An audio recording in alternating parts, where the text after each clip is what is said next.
Hey everyone, on my recent to be read list for Christmas was Pride and Prejudice by Jane Austen. Now, I've never read Jane Austen before. I have seen a few movies. The Colin Firth, Jennifer Ely, don't know how to pronounce her last name, version of Pride and Prejudice is the one I've watched. I haven't watched any other version. I know they keep remaking, and they're remaking more now. I'm just like, what the fuck? Stop remaking. When you make something that is just perfect, you need to stop remaking it. Now, I've got this because I've collected, she's a couple of books up there. I've collected Jane Austen stationery. There is a ton of Jane Austen stationery. I got into collecting author stationery this year. So I've got a ton of that. Ended up with a couple of books. And I thought, well, over Christmas, I'll just read one to see what her writing was like. It wasn't great. Now, I did a review of the first and last Pyro from Agatha Christie. They were written in the early 1900s, so just over 100 years ago. These are written over 200 years ago. So you have to remember that English from the time was a lot different to how we speak it now. Writing was also different. Excuse me. I'm going to read out chapter 11, the first page. No one says anything. That's kind of part of the problem. She tells a lot of this story. You know, it's not that she shows it. It's just that she's just sitting here telling a story and the characters don't actually speak a lot. So this is the first page of chapter 11. And this is all one sentence.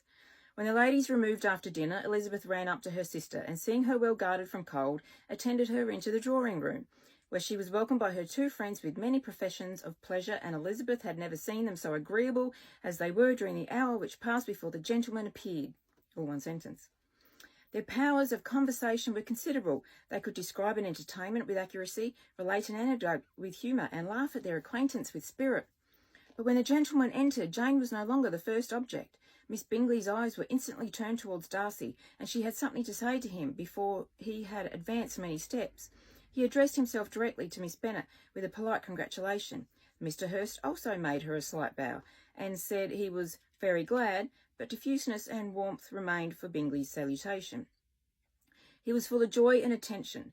The first half hour was spent in piling up the fire, lest she should suffer from the change of room, and she removed at his desire to the other side of the fireplace, that she might be farther from the door. He then sat down by her and talked scarcely to anyone else. Elizabeth, at work in the opposite corner, saw it all with great delight. When tea was over, Mr. Hurst reminded his sister-in-law of the card table, but in vain. She had obtained private intelligence that Mr. Darcy did not wish for cards, and Mr. Hurst soon found even his open petition rejected. She assured him that no one intended to play, and the silence of the whole party on the subject seemed to justify her. Now, no one spoke. There's no actual conversation between any of the characters. Why not? So that's the way most of the book was. I think I got about 20, 30 pages in and found it so utterly boring that I just skimmed the rest. So, look, was she a good writer? Probably for the time, just like Agatha Christie was for the time. But if you're just going to sit there and tell a story instead of having people converse with each other, or, you know, different actions, this, that, the other, it's going to be a very boring bloody read. So I can see at the time why it was popular, why she was popular. I can sort of see why it's lasted throughout history, but I think for me, books like this and Agatha Christie come to life more as TV shows and movies, because you can see what someone's doing. You can see the expression on their face. You don't have to describe it like you do in a book. And it's so much better to actually see what someone's doing and see how someone's reacting and see what someone's wearing instead of having to read about it. So, yeah, I don't really know why people go on. Maybe it's a style that I just don't care for. Some people do, obviously. Maybe other people just rejoice because she's a female writer.